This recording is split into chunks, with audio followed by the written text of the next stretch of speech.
Joined now by Rick Pitino, coach of the number 6 team in the nation, St. John's, as they wait to find out who they'll play in the Big East tournament. And Rick, I love this time of year for the teams that have earned the right to do what you're doing, which is wait for your opponent, wait to find out next week where you are on the grid. It's a quiet moment before the mayhem really begins in earnest. What do you do in this last little quiet bit of time with your team?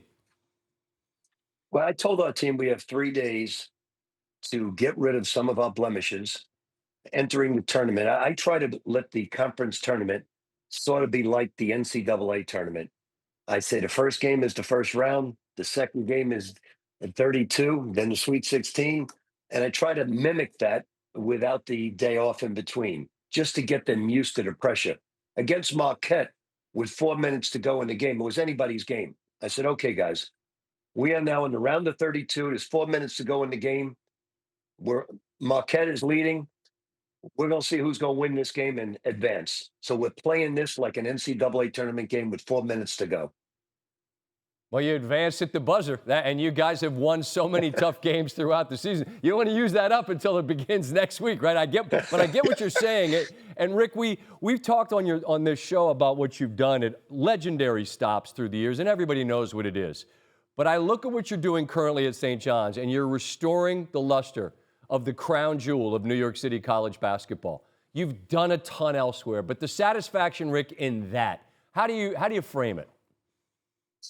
Well, first, I never thought this early we would pack Madison Square Garden with 19,800 people, and the last 4 games have been that way, and that blew me away. The thing I think I'm most proud of, besides the obvious record in the rankings and so on, is we've had major injuries. We're down to 9 players, and it hasn't affected us negatively. 3 players have been out for the season. Another player, who's Davon Smith, who's a very talented young man, he's been out, but we haven't missed a beat. And that speaks volumes of what this team is all about. So I'm excited. It's been a great run. Look, I grew up on 26th Street on the east side of Manhattan. I was a New York Knicks coach. So for me, being back at Madison Square Garden, being back in the city is just true joy.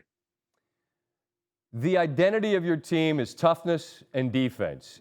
If a player, Rick, can't shoot, you can spend all day in the gym. You can get better. You're never going to be Steph Curry, but you could get better, learn to shoot some. Can you coach somebody to be tough if it's just not in their DNA?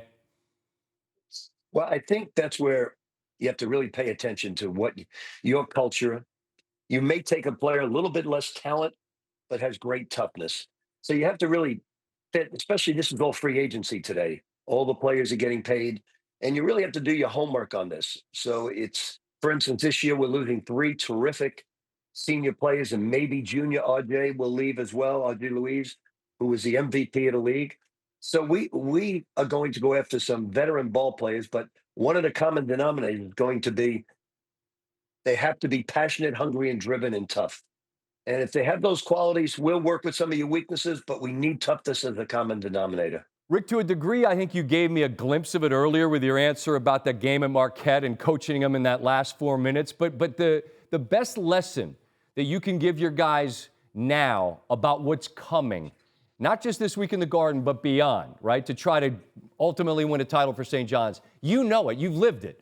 What is the message about what is required to advance in games once you get there? Well, I think it's all the little things. I've seen NBA championships lost by not blocking out on the free throw line. I think it's defending underneath out of bounds plays. It's transition defense, which is very tough to teach. It's all the little things, not getting caught up in all the hoopla, really turning the phone off, letting the families just be fans, and just focus on your teammates and focus on that game. Don't look ahead, just play the next play. And so many times people get distracted because it's so much madness has become so big. I've been in it now for 50 years watching it. It's so big that you can easily get distracted. And this is a distracted generation. So you have to be extra careful with that. That's why I admire so much what you're able to do, because look, and you know, we're all men of a certain age. I go back to the days in, you know, Providence and beyond, and you're still doing it. And we've seen some of those contemporaries, Rick, from that era say, no, thanks. I don't want to do this anymore. And there's an assistant of yours, not the one at my alma mater, but a former assistant of yours who told me you got to adapt or die. You've managed to adapt in this era, this modern era, and connect with these guys. What's the secret for you in being able to coach in 2025? Well, you can still coach players in a tough fashion as long as you coach the team tough, not the individual. If you have a problem with the individual, call them in the office. It'll be no problem at all. You can coach him at that point in the office, and he will take the coaching, the criticism, whatever you have to give him. But in front of the group, don't personalize it. Coach the team, coach the situation, coach the team. Teach all 13 players about the mistake that one player was just made, so it's not repeated again. So the players are great today, but you're just very distracted, and you've got to cut out the distractions in their life, get them to focus. But they're great kids. I really enjoy them.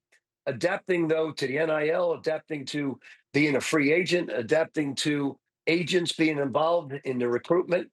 You have to adapt, or it's really not going to be fun. And I don't mind it because I was a pro coach, not only in as a Nick assistant, Nick head coach, Celtic head coach, but also in Europe, where the contracts are very similar to the NIL contracts. That's a different discussion for a different time. I think there's a couple of things that could happen that would make the thing a whole lot better. But for right now, let's focus on the tournament. And I just want to close with this, Rick. You've done it all. There's nothing left to do. But to do it with this group at this stage of the career, the joy that is part of this journey, how do you best describe this? Where you are sitting right now in the kitchen, knowing what's coming. I think I enjoy March Madness so much. I enjoy the Big East tournament at Madison Square Garden. I watch every game. I've been watching every game on TV, thinking we may play them, trying to get an early scout. That's the fun part about it, is the preparation, the scouting, what goes into it. I've lost in the first round, been to the Sweet 16, been to Elite Eights, been to 7 Final Fours. I know you can lose the opening game at the buzzer.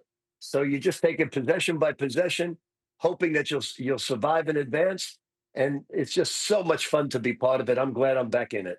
Amen, man. I often say, Rick, one shining moment happens to two teams, right? A lot of times we'll focus on the joy, but somebody's season comes to an end too. So may yours continue deep into the night, or to San Antonio or wherever. I appreciate you taking a minute, man. It's been fun to watch your team play. Well, thanks for having me so much. Enjoy your show I go to bed with you every night. I don't go to bed until I turn you off. I appreciate that. We put a lot of people to sleep, Rick, so if you can make it to the end, God bless you. I appreciate you, man. That's not the case. Thank you, Take Coach. care. See you, Rick. Bye.